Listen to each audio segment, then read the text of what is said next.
시편 26편. 하나님, 내 무고함을 밝혀 주소서. 이 몸 정직을 신조로 삼고 살아왔습니다.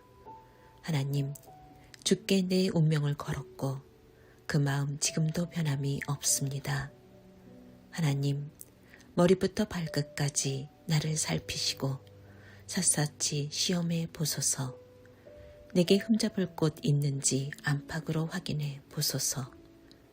이 몸 주님의 사랑 한시도 잊은 적 없고 주님과 보조를 맞춰 걸으며 한 박자도 놓친 적 없습니다. 사기꾼들과 어울리지 않고 조폭들과도 사귀지 않습니다. 불량배무리를 미워하고 겉과 속이 다른 자들을 상대하지 않습니다.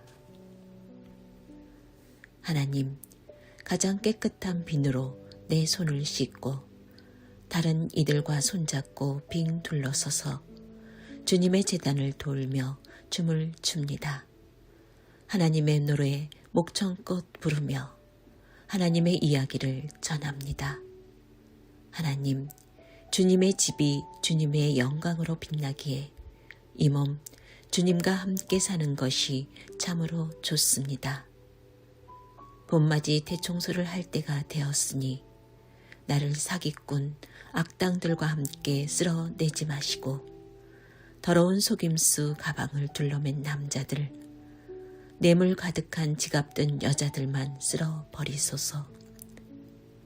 내가 주님 앞에서 떳떳한 것 아시니 이제 주께서 나를 떳떳이 대해 주소서.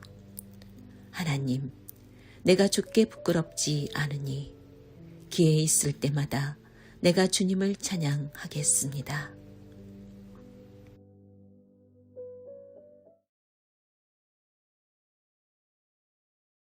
할렐루야. 오늘 우리에게 주신 하나님의 말씀은 시편 26편 1절부터 12절까지 말씀입니다. 오늘 말씀의 제목은 하나님께 아뢰라입니다. 이상한 변호사 우영우라는 드라마는요, 자폐 스펙트럼 장애를 이해하는 데 새로운 시각을 제공함과 동시에 상당한 흥행을 가져온 작품으로서요, 저도 즐겨본 드라마 시리즈입니다. 그중 저는 첫 번째 에피소드를 굉장히 재밌게 봤는데요. 이건 우영우 변호사가 한 불쌍한 할머니를 변호하게 되는 사건입니다. 그 할머니는 남편을 다리미로 쳐서 살인미수죄를 적용받게 되죠. 그런데 이 할머니의 처지를 안 검사도요, 그냥 죄는 지었지만 집행유예를 선고하려고 합니다. 이럴 때는 변호사들이 대개 죄를 인정하고 집행유예를 받아들인다고 해요. 그런데 여기서 변호사 우영우는요, 재미있는 고래 퀴즈를 내면서 선배 변호사에게 자신이 왜 이 할머니를 집행유예로 만족하지 않고 변호하에서 살인미수죄를 폭행죄로 변경해야 하는지를 설명합니다. 그 고래 퀴즈는 이렇죠. 몸무게가 22톤인 암컷 향고래가 500kg에 달하는 대왕 오징어를 먹고 6시간 뒤 1.3톤짜리 알을 낳았다면 이 암컷 향고래의 몸무게는 얼마일까요? 하는 거였는데요. 정답은 굉장히 엉뚱합니다.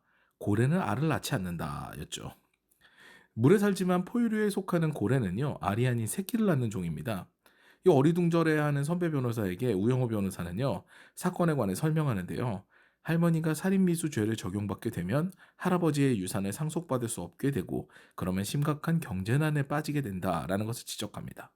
그래서 죄를 인정하고 집행유예를 받는 것이 목적이 아닌 폭행죄로 변경하여야 한다고 하는 거죠. 저는 이 에피소드를 보면서요, 저 역시 시각을 좀 넓혀야겠다라는 생각을 하게 됐습니다. 가까이서 문제를 보면요, 그 문제들의 일부밖에 보이지 않습니다. 근데 그 문제를 한 발 물러서서 뒤에서 넓은 시각으로 보게 되면요, 제대로 된 문제가 보이고 그에 따라서 제대로 된 해답을 도출해낼 수 있는 거죠. 여하튼 우리는 억울한 일을 당했을 때 좋은 변호사를 찾습니다. 작중 우영우와 같은 변호사를 만난다는 것은요, 상당한 행운이죠. 그런데 정작 우리가 억울한 일을 당할 때 가장 찾아야 할 분을 우리는 외면할 때가 많아요. 만약 자폐 스펙트럼 장애라는 편견 때문에 우영우 변호사를 고용하지 않는다면은 그거는 고용하지 않는 자에게 불이익으로 다가오겠죠. 재미있게도요, 우리에게 이와 아주 똑같지는 않지만 편견이 존재합니다. 하나님께서는 모든 것을 아시는 분이시니 내 억울함을 구태여 앓을 필요가 없어 라는 상당히 막연하고 증명되지 않는 믿음이 편견으로 자리 잡은 경우가 많다라는 거죠. 오늘 시인은요, 그 증명되지 않는 믿음을 정면으로 반박하며 하나님께 모든 것을 세세하게 아뢰입니다. 오히려 하나님께 따지듯이 묻죠. 2절 말씀 보시겠습니다. 하나님, 머리부터 발끝까지 나를 살피시고 샅샅이 시험해 보소서. 내게 흠잡을 곳이 있는지 안팎으로 확인해 보소서. 상당히 도발적인 이야기지만요, 의미가 있습니다. 얼마나 억울하면 이렇게 외칠까요? 그런데다가 시인 다윗은요, 법정에서 사람들에게 이 말을 한 것이 아닙니다. 오직 하나님께 아뢰입니다. 우리는요, 떳떳한 상황 가운데서 우리가 억울한 일을 당할 때 사람들을 먼저 찾습니다. 의견을 구하고요, 자신의 편을 만들려고 애를 쓰지요. 홀로 고고하게 억울한 일을 감당하면서 맞서 싸우고 그것을 하나님께 아뢰고 그래서 스스로 그것을 당당하게 맞서는 사람은요, 몇 명 되지 않아요. 묵묵하게 참는 것이 그만큼 어려운 일이죠. 그래서 그리스도의 은혜가 참 값집니다. 가장 억울하게 죽으셨거든요. 아무 죄 없으신 분이 아무런 죄도 찾을 수가 없는 그분께서 십자가를 지시고 기꺼이 감당하시고 죽으시고 부활하셔서 구원의 완성을 이루셨거든요.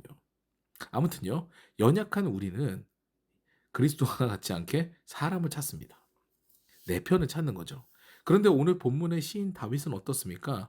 사기꾼들이 눈에 보여요. 제가 사기꾼이다. 제가 지금 뇌물이 가득한 지갑을 든 그런 여자들이다. 이게 눈에 보이는데도요.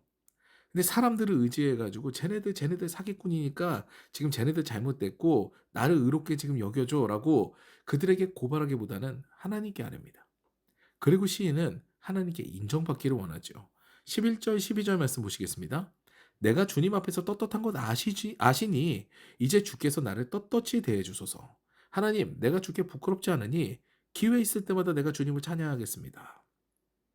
하나님, 난 떳떳합니다. 그러니까 나를 떳떳하게 대해 주세요. 하나님, 내가 부끄럽지 않으니까 이제는 이 부끄럽지 않은 이 떳떳한 내가 주님을 늘 찬양하겠습니다. 주님 아시지요? 이런 이야기를 하는 거예요.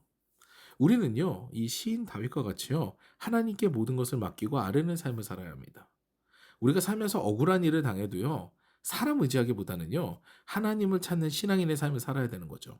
오늘도 억울한 일이 만약에 있다면은 하나님께 나아가서 그분을 찾고 억울함을 아뢰는 우리가 되어서 그리스도의 위로하심과 격려하심으로 새 힘을 얻게 되는 그런 저와 여러분 되시기를 주님의 이름으로 축원합니다.